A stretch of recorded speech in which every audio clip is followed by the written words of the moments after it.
common multiple choice questions used from exams that you haven't seen before released, and those questions will help set the score, as well as the performance on individual scoring guidelines for the free response. So for example, from the 2019 international exam, it took 73 points out of 100 to earn a 5. This is what you would need to get a 5 and a 4 and a 3 and so on. Right, so 73 out of 100 points got you a 5 on that test. And they're not everyone is the same. Not every year is the same distribution here of values, but they're not far from. They're not far from. 5.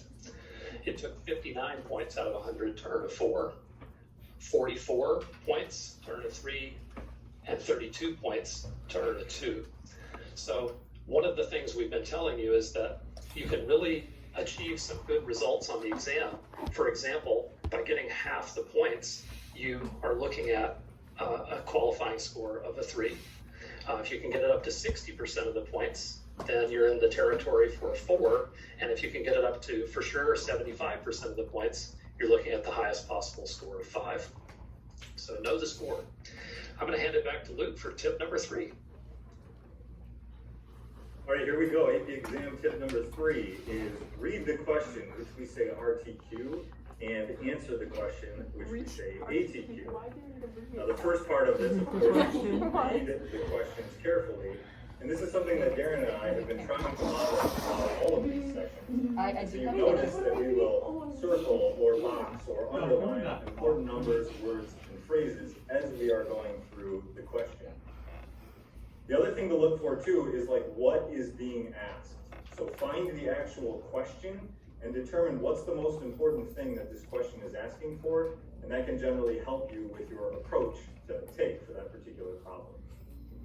Now the other part of this, of course, is to answer the question, and you want to make sure you answer all of the parts of the question, but you also have to do a little bit of anticipating when you answer the question. You need to sort of have an idea of what is going to be looked for in the rubric.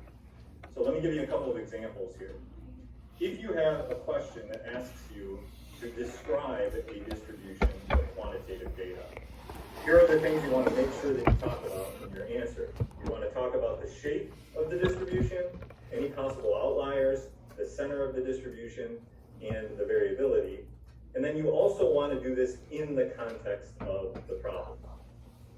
Next, if you are asked to compare distributions of quantitative data, of course you want to reference the same 4 things that I just mentioned: shape, outliers, center, and variability. The difference here is that now you're trying to compare distributions. And so it's important that you explicitly compare the center and the variability. And this means you're going to be using words like greater than, or less than, or similar to.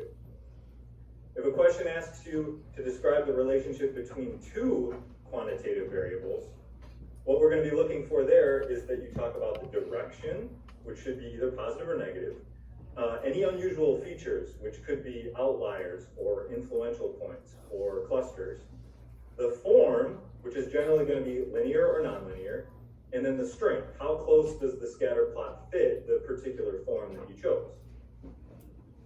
Now, if a question asks you to choose between 2 options, you want to make sure that you address both options. I choose option 1 because of this. I didn't choose option 2 because of this. Make sure you address both potential options there.